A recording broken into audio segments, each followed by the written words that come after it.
Bring you some news for all you Need for Speed junkies. Let's talk about bikes for a little bit. Now, Ducati motorcycles are known to be mean, fast, precise, but also known to be a pain while riding them at greater speeds, at those cruising speeds that they say. So why does a bike company like Ducati come out with a bike like Diavel? Now, this all new in its third generation, why does it even exist?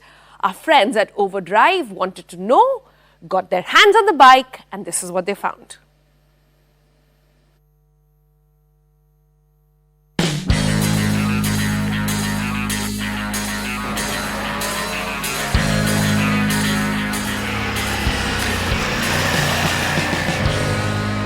Now, Ducati motorcycles are traditionally known to be top grade when it comes to handling, performance, and in-your-face styling. And a bit of a pain in the backside when you actually get down to riding them, as a matter of fact. So then, why does a motorcycle like the Diavel even exist? Because, well, with the wide handlebar, low-slung seat, the whole cruiser kind of take on the whole motorcycling aspect, it tends to drift away from what Ducati traditionally stood for in the first place. Now, the year is 2024. This is the Ducati Diavel V4. It's got two more cylinders, Ducati Diavel 1260S, all new chassis, all new dynamics, upgraded features, all new machine. Why does this bike even exist in today's world? We're about to find out.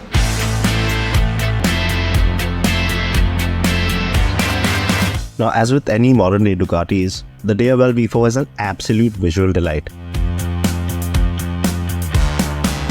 It appears to uphold Ducati's oath to providing our drab world with some of the best looking motorcycles around. Yes, skinny, light and efficient EVs are the future, but this right here is a modern work of art.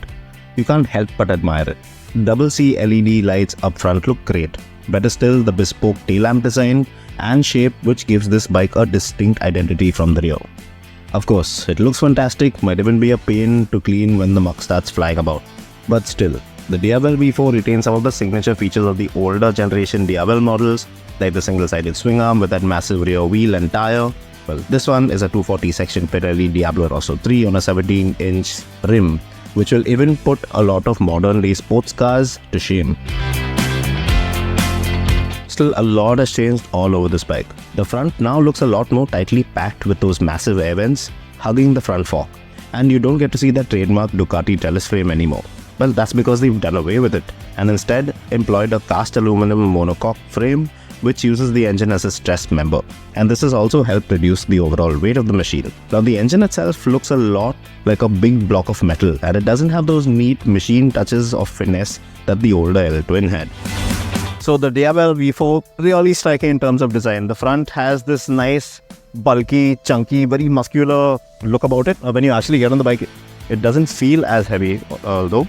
And I really want to focus on the rear of this motorcycle because there are a couple of aspects which kind of go unnoticed. Design-wise, for instance, I really like the way these the foot pegs for the pillion rider kick out, and you can nicely fold them back in and it goes nice and flush with the entire design of the motorcycle. You have a nice cowl for the rear pillion seat as well, which you can remove if you want to have a pillion aboard.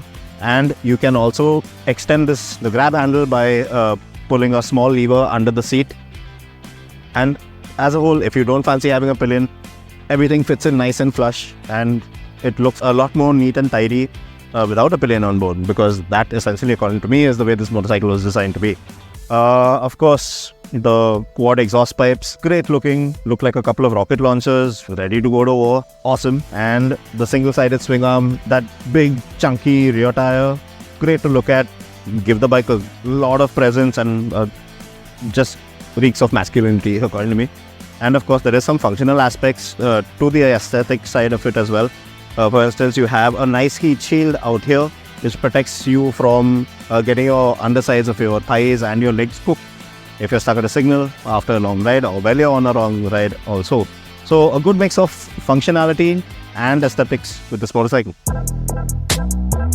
As you would expect with any flagship Ducati motorcycle, this one too pretty much has the kitchen sink thrown at it in terms of electronic aids and features. So you have 4 ride modes, throttle maps, launch control, traction control, wheelie control, cornering ABS, the works. The 5-inch display readout is quite dense with information, quite like with the multi-starter. And it's also easy to toggle through the list once you're actually accustomed to it all. The best part is that the Diavel also gets a fuel level indication bar as well, something that the sportier Panigale and Street Fighter V4 models don't get. The Brembo's Dilemma brakes give this bike some serious stopping power, and if anything, the only thing this bike misses out on is the semi-active electronically adjustable suspension. Of late, Ducati appear to be loading most of their flagship models with the V4 engine, which is never always going to be a bad thing, even though these new 4-cylinder engines employ the traditional valve spring tech instead of the manufacturer's famed desmothermic valve train system.